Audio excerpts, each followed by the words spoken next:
Yo les postes, bienvenue dans cette nouvelle vidéo. Le PSG pense à Wesley Fofana. Le PSG aurait fait du défenseur de 21 ans de Leicester une de ses alternatives en cas d'échec pour Skriniar.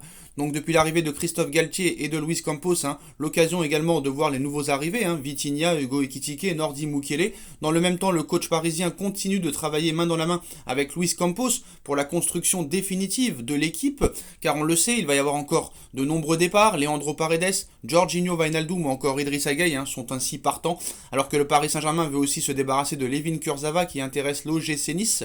Rafinha ou Ander Herrera sont sur le départ. Il y en a d'autres qui pourraient claquer la porte sans pour autant avoir le statut d'indésirable. C'est le cas de Presnel Kimpembe dans le viseur de Chelsea. Donc pour renforcer la défense et remplacer le Titi parisien, le Paris Saint-Germain pense depuis plusieurs semaines à Milan Skriniar, le défenseur de l'Inter. Mais les négociations avec les Lombards sont très difficiles et forcément Luis Campos et ses équipes se doivent d'avoir des alternatives.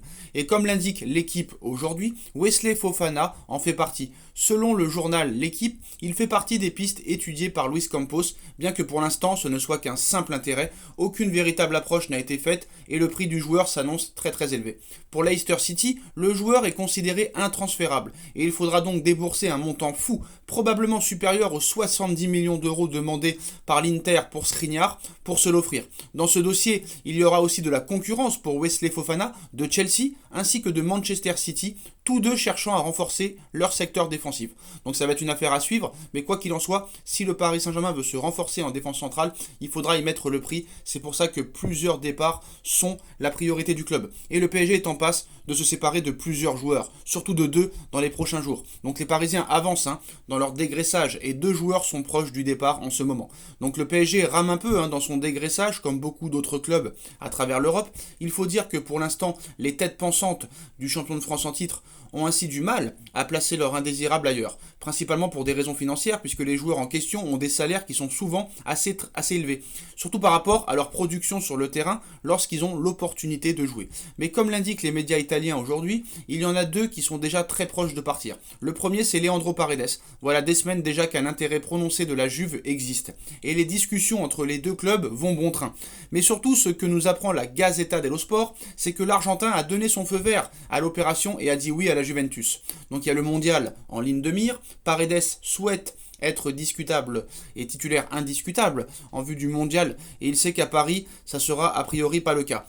Le journal italien rajoute tout de même que l'accord entre Parisiens et Turinois n'est pas acté, notamment parce que ces derniers veulent un prêt sec alors que les Parisiens veulent une vente et se défaire du joueur de façon définitive, notamment pour pouvoir utiliser ces fonds pour recruter. Puisqu'il y a aussi le dossier Wijnaldum. Comme expliqué un petit peu il y a quelques jours, ça négocie toujours entre la Roma et le Paris Saint-Germain pour le milieu néerlandais. Le joueur n'a pas été retenu pour le trophée des champions et fait le forcing pour rejoindre la capitale italienne selon le Corriere dello Sport. Les deux clubs doivent se mettre d'accord, mais tout indique que l'opération devrait se conclure pour un départ qui arrange bien les trois parties. Le dégraissage démarre enfin, en attendant de voir ce qui se passe avec d'autres éléments comme Idrissa Gueye qui pourrait retourner à Everton et Layvin Kurzawa qui pourrait rejoindre l'OGC Nice. Voilà les dernières infos de ces dernières heures les postos. Dites-nous en commentaire ce que vous en pensez. On like, on partage, on commente, on s'abonne et on se retrouve très vite pour une nouvelle vidéo les postos. Tchuss.